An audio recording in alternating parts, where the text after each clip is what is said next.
আমি অলপ আগত আইফোন 13ৰ ভিডিঅ' এটা দিছিলোঁ। এইটো আইফোন 13টো 27,500 টকা আছিলে। আমি কৈছিলোঁ যে বুক কৰিলে ফোনটো পাই যাব। দাদা এজনে ফোন কৰিলে, তেওঁ পে'মেণ্ট কৰি দিছে আমাক। এইখন তেওঁ বিলখন চাই লওক, 27,500 টকা। আৰু ফোনটো তেওঁ এই পেকিং কৰি আমাক গাড়ীত তুলি দিব ক'লে। পেকিং কৰি আছোঁ, ফোনটো তেওঁ দি দিম এতিয়া। এনেকৈ যেতিয়া আৰু কোনোবাই ফোন ল'ম বুলি ভাবি আছা, বুক কৰিলে আমাক পে'মেণ্ট কৰি দিবা। আমি কাৰোবাক কুৰিয়াৰ কৰি দিব হ'লেও কুৰিয়াৰ কৰি দি দিম। Thank you. হেল্ল' গাইজ, মই মোবাইল ষ্ট'ৰ শিৱসাগৰৰ পৰা এটা বস্তু কিনিলোঁ। আচলতে তেওঁলোকে বহুতো আইফোন, এণ্ড্ৰইড ফোন তেওঁলোকে অফাৰত দি থাকে, আৰু যোৱাকালিও তেওঁলোকে এটা অফাৰত দিছিলে আইফোন 13, আৰু সেইটো মই কিনিলোঁ। মই বৰ্তমান গুৱাহাটীত, তেওঁলোকে শিৱসাগৰৰ পৰা কুৰিয়াৰ কৰি পঠাই দিছে। আৰু মই আজি ৰাতিপুৱাই, একচুৱেলি কালি ৰাতি পে'মেণ্ট কৰিছোঁ, ৰাতিপুৱাই মই ফোনটো পাইছোঁ। এতিয়া ৰাতিপুৱা 6টা বাজি আছে, গতিকে মই এইটো ৰিচিভ কৰিছোঁ।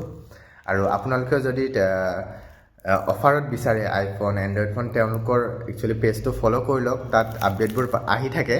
আৰু গতিকে মই যোৱাকালি অফাৰত পাই এইটো ল'লোঁ। এতিয়া আনবক্সিং কৰোঁ আহক।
কেবুল নিদিলে সিহঁতে, কেবুল মঙলবাৰেহে আহিব বোলে।